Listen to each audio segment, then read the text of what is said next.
As a child, I was deathly afraid of storms.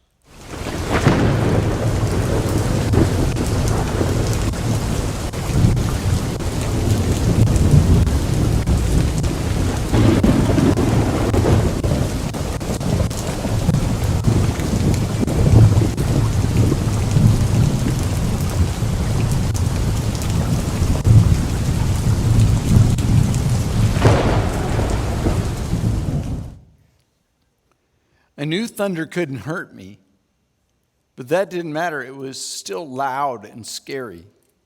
When a storm came, I hid my head under the blankets and I prayed as hard as I could. Now, as an adult, I love storms. The thunder, the lightning, the rain coming sideways, the power of nature is fascinating to me. Storms are interesting to watch, but frightening to experience. I think everyone has at least one story from a storm. I remember a tornado when I was in 3rd grade. I remember the storm the cruise ship went through on our honeymoon. I remember the tornadoes that struck Little Rock in 1999. I remember a snowstorm Cindy and I were caught in when we moved from North Dakota to Arkansas more than 26 years ago. We wondered if we were going to be buried in a snowdrift somewhere beside that highway. But today I'm not talking about the kind of storms that come in nature. Rain, snow, thunder, lightning, although that's certainly part of the story we're studying. Instead, I want to talk about the storms that come in life. Often it happens without warning. It wasn't your fault. You couldn't avoid it. But suddenly you find yourself in a storm that seems like it will never end. There's no way out. There's no hope. In the middle of a storm, it feels like you're losing control, not just of one thing, but everything. You don't know what to do. You don't know where to turn. You just want the storm to end. You thought your marriage was strong. Everything was wonderful. Then suddenly, a storm. Will your marriage survive, or is it over? You lose someone you love, a parent, a spouse, a child, a best friend. It rocks your world and you find yourself in a storm of pain and grief. Your kids were your pride and joy, so much potential, so much hope for the future, and then in a moment it all comes crashing down. Your finances take a sudden turn for the worse. You lose your job, you lose your best client, and there it is, a storm. You were in good health. Now you're not sure if you'll ever be well again. You sit on the edge of your bed and you wonder, will I ever survive this storm? You had your life mapped out. You got in your dream college, but you lost your scholarship after the first semester. We all experience storms. Why is it that some people come through storms stronger while other people are destroyed? What makes the difference? How do you survive a storm? Noah survived the most immense storm in history. We can learn storm surviving principles by studying his example. We pick up the story in Genesis chapter 6, verse 11. Now the earth was corrupt in God's sight and full of violence. God saw how corrupt the earth had become, for all the people on earth had corrupted their ways. Sometimes you think God doesn't know what's going on, and you ask questions like, why doesn't God do something about this? God knows. It may not come as quickly as you think it should, but ultimately God judges evil. In this case, the penalty was severe. God said to Noah, I'm going to put an end to all people. For the earth is filled with violence because of them. I am going to destroy them and the earth. God was so devastated at the condition of man's heart that he decided to do a reboot, a restart of the earth. Noah was about to find himself in a big storm. But God had a plan for Noah's salvation. God told Noah, make yourself an ark of cypress wood. Make rooms in it. Coat it with pitch inside and out. This is how you were to build it. The ark is to be 450 feet long, 75 feet wide, 45 feet high. Make a roof for it. Finish the ark to within 18 inches of the top. Now, I'm not sure why Noah was supposed to leave an 18-inch gap. I'm guessing that was for the crown molding. Put a door in the side of the ark and make lower, middle, and upper decks. I'm going to bring floodwaters on the earth to destroy all life under the heavens. Every creature that has the breath of life in it, everything on earth will perish. But I will establish my covenant with you, and you will enter the ark, you, your sons, and your wife, and your sons' wives with you. God said to Noah, there's going to be a storm. Not just any storm, but a storm that will destroy everything on earth. Every person, every plant, everything. It's going to be wiped out. But I will protect you and I will keep you safe. Build a boat. Now, some people have been led astray by unbiblical teaching that Christians don't face storms. That if you have enough faith or if you live good enough, you won't have problems. That's simply not biblical. Noah was righteous and blameless and walked with God, and he still had to go through the storm. But God assured Noah, I'm with you. We're in covenant relationship. You may go through the storm, but I will watch over you, and I will protect you in the storm. Storms come. Sickness and death are part of this world. Disaster strikes. But remember, God is in covenant relationship with you. You will survive the storm, not because of your strength, not because of your smarts, not because of your ability. You will survive the storm because God will protect you. God told Noah, build a boat. And not just any boat. This is a massive boat. There's over 100,000 square feet of living space on the 3 decks. And Noah had to be thinking, what? Now remember, this is before Home Depot. Noah couldn't order the lumber cut to size. Noah had to start from scratch, cut the trees, and build a huge boat. God essentially told Noah to build a cruise ship by hand. Now, it would seem more logical for God to say, I'm going to destroy the world, Noah, but not you. I've got a nice, safe, warm cave where you and your family can relax and enjoy while the world's destroyed. Why build a boat? I don't know. But if you want to survive the storm, remember, God's plan doesn't always make sense. Give God 10% of your money when you're struggling to make ends meet. The email I just read a few moments ago, that just doesn't seem to make sense. Love your enemies and treat them with kindness. Love those who persecute you. Come on, what good can that possibly do? Reach out to others when you're the one hurting. That doesn't make sense. Don't gripe or complain or gossip or stress or worry. Instead, pray. Do right when all around me people are getting ahead by doing wrong. Doesn't make sense. It may not make sense, but it's right. Now, God's instructions to Noah got even more bizarre. God added, you're going to build a boat for you and your family. And Noah, stay with me now, Noah. Not just you, but you're going to take a zoo with you. God said, you're to bring into the ark 2 of all living creatures, male and female, to keep them alive with you. 2 of every kind of bird, of every kind of animal, every kind of creature that moves along the ground will come to you to be kept alive. You're to take every kind of food that's to be eaten and store it away as food for you and for them. And just think how much better the world would be if Noah had taken all the food but Brussels sprouts. Wouldn't that have been great? Can you imagine the family meeting? Noah sat down at the dinner table with Mrs. Noah and the kids. He said, all right, everybody listen up, here's the plan. First, we're going to cut down a bunch of trees. Then, we're going to build a boat. A really, really big boat. When we get the boat done, then we're going to collect some animals. We're going to get 2 of every kind of animal on earth. And we're going to take them all in the boat with us. The reaction had to be stunned silence. I mean, Mrs. Noah could not have been happy. And at this point, you kind of expect Noah to say, God, I love you, but this is nuts. I was kind of okay with the boat thing, but I'm not really that big an animal lover, God. I'm done. I'm out of here. That's what you expect, but that's not what happened. Look at verse 22. Noah did, what's that next word? Oh, everything.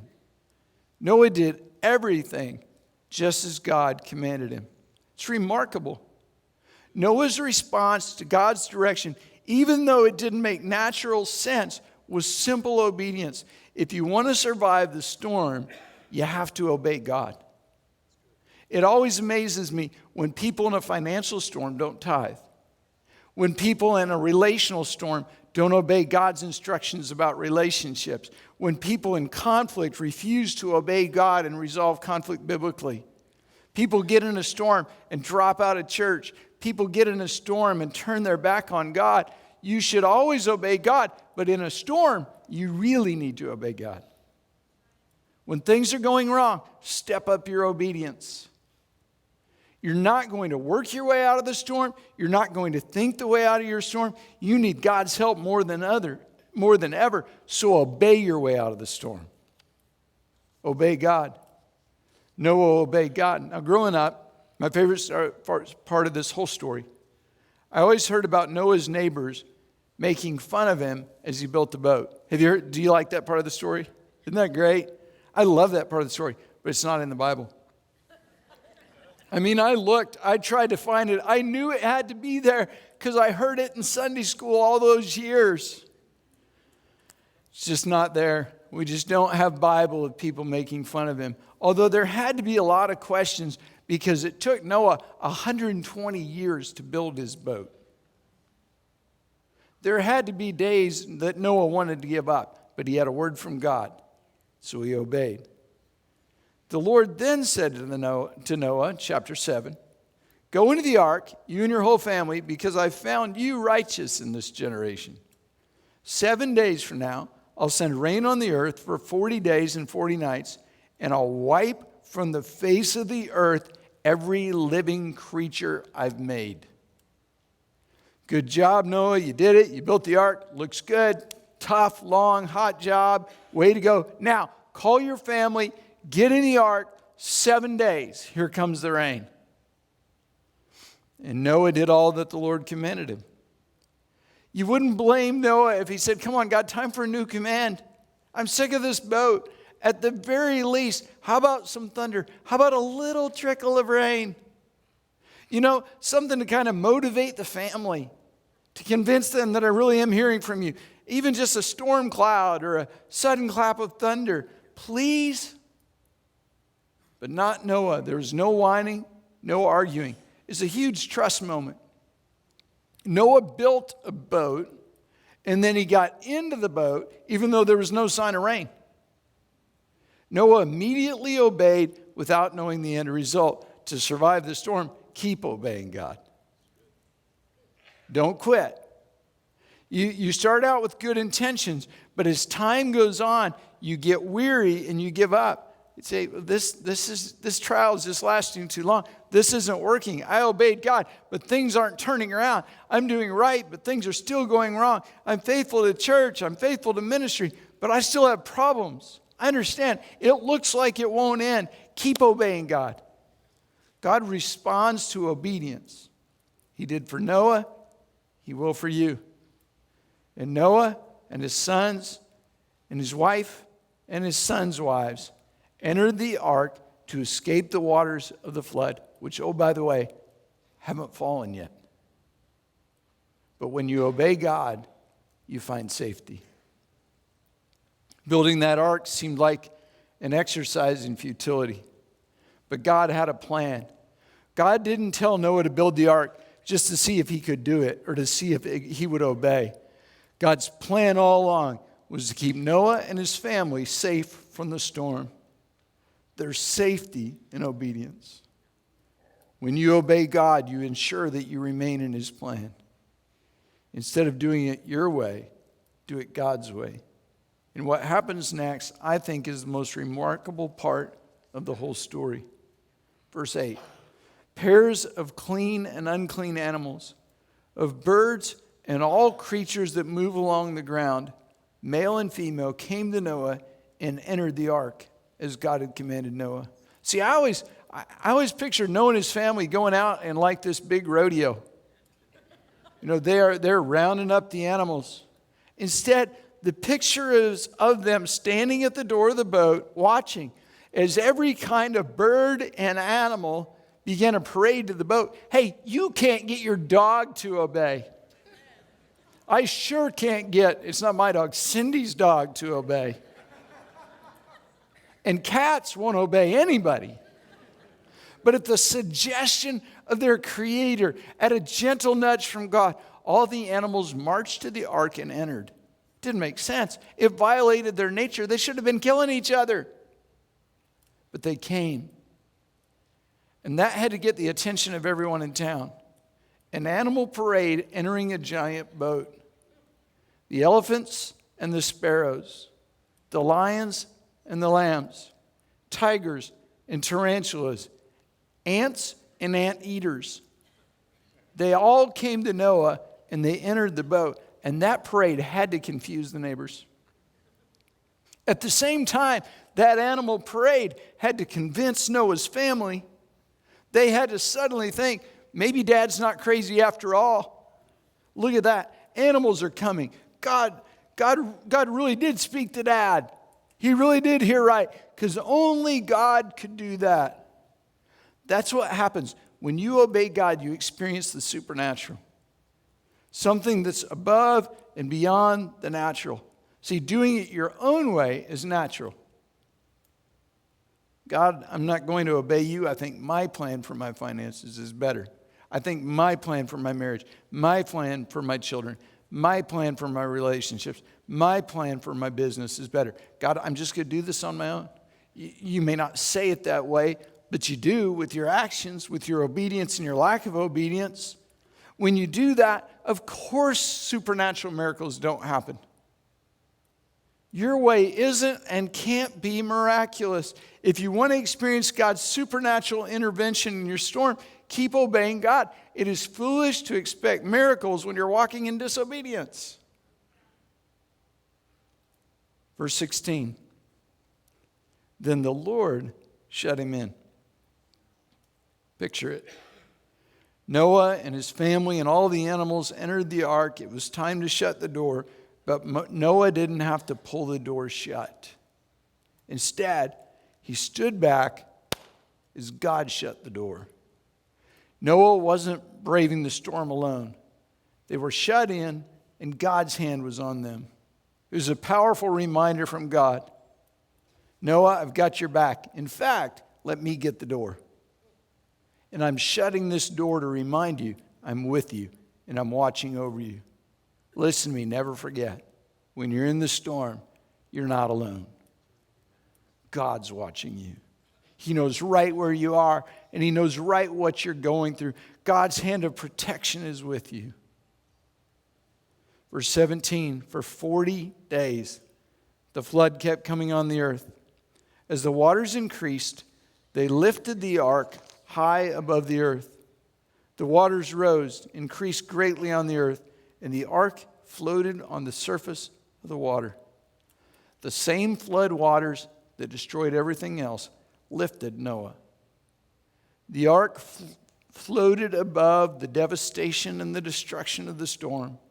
Noah was in the storm, but the flood waters were all around him. Even though he was in the storm, he was above the storm. I know you're in a storm. But although the storm may surround you, it can't overwhelm you, it can't destroy you, because God is with you. With His power, you can and will rise above the storm. Noah didn't avoid the storm. He rose above it.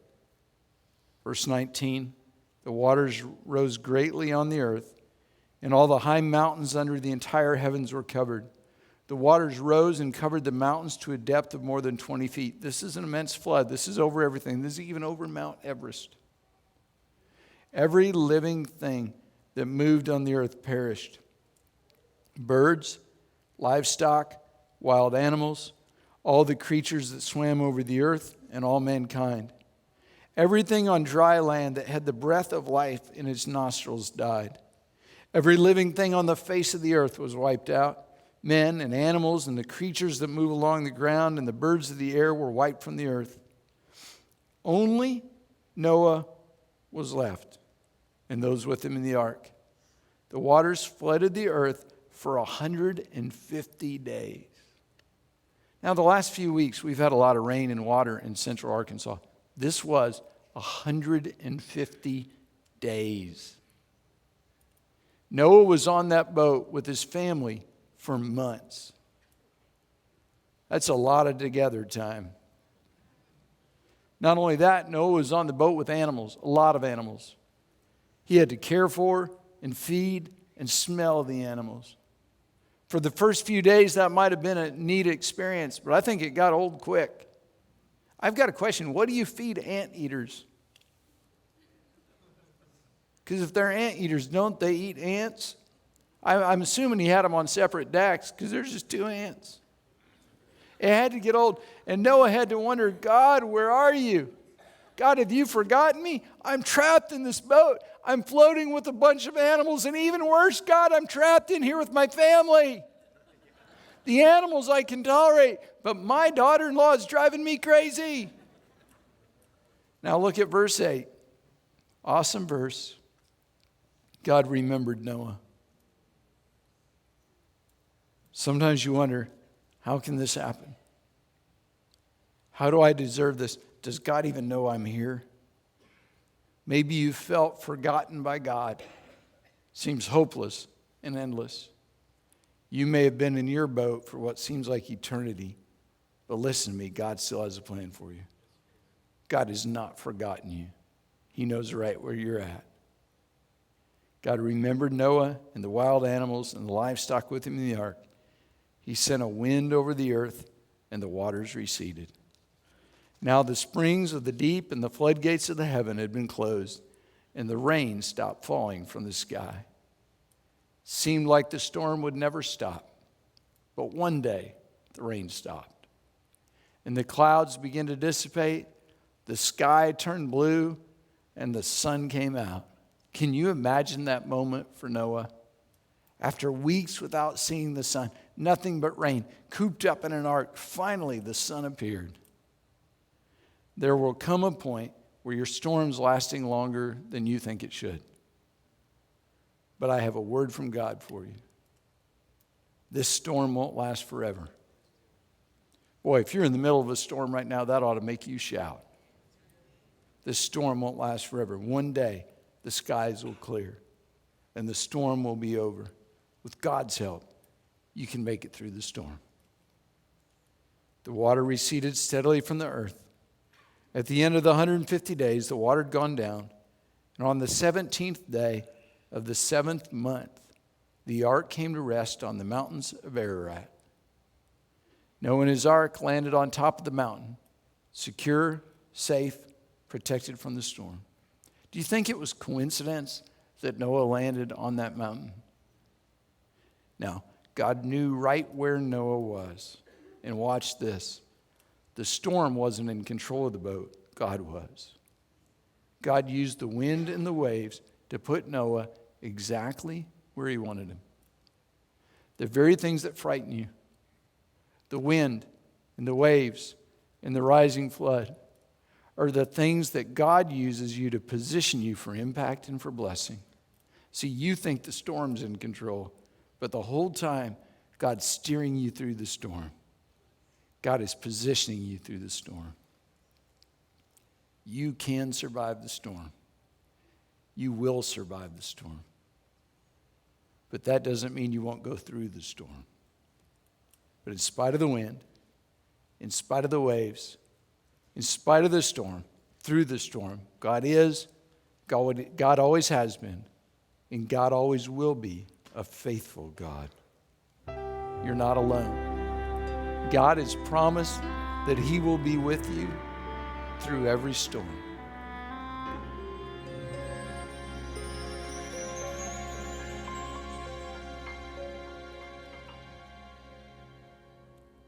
impossible to go through life without some hurt, some pain. And you can't live in sunshine always. Sometimes it rains. But God knew every step you'd take, each valley you'd go through. And He chose long ago to walk with you through every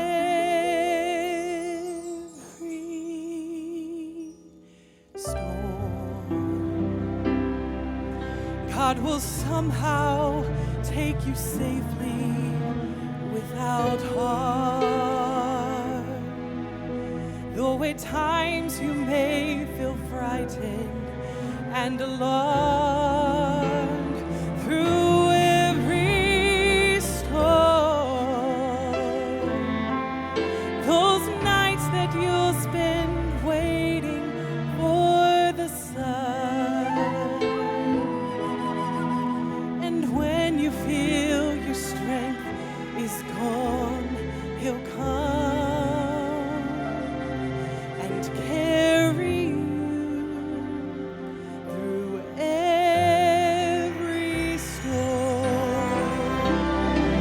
I know you know yourself so well with all your weaknesses inside, and you can't see how you could ever face a lonely night. Oh, but don't you understand your strength is never quite enough? My God's gonna have to help you do it. I know He'll see you through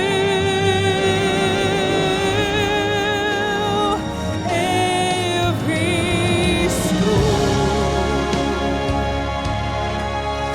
God will prove Himself time and time again.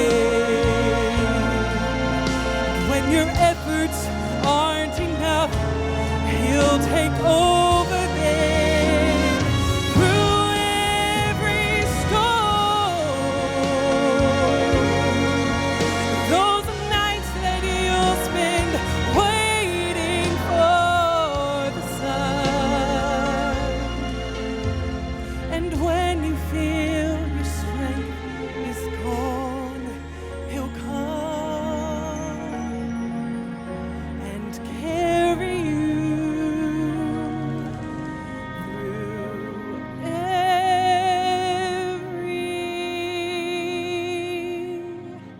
storm.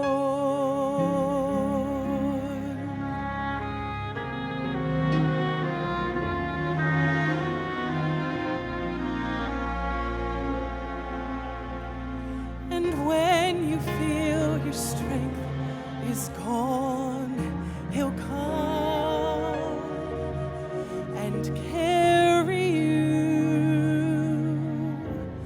through every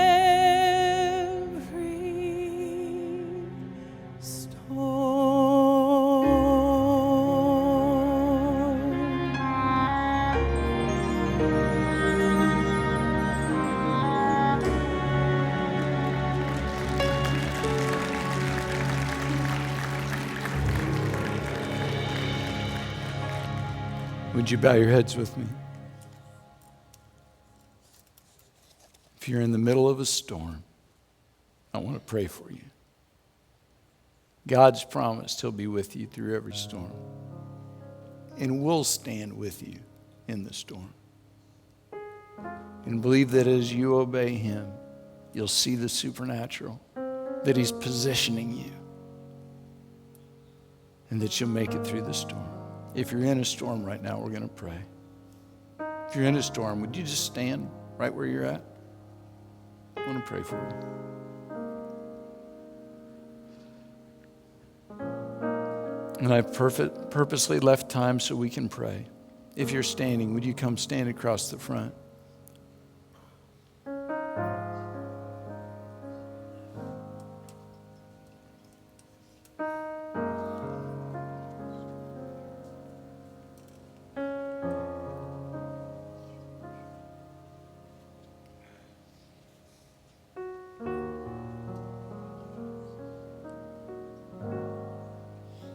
Now I want to invite everyone else to stand with us. If there's someone down here you want to pray for, would you come and stand behind them? Just put your hand on their shoulder, put your arm around them. Our pastors and prayer pastors are coming, and we're going to pray that in the middle of the storm, that you'll sense him and know he's with you in the storm. Come on, let's pray.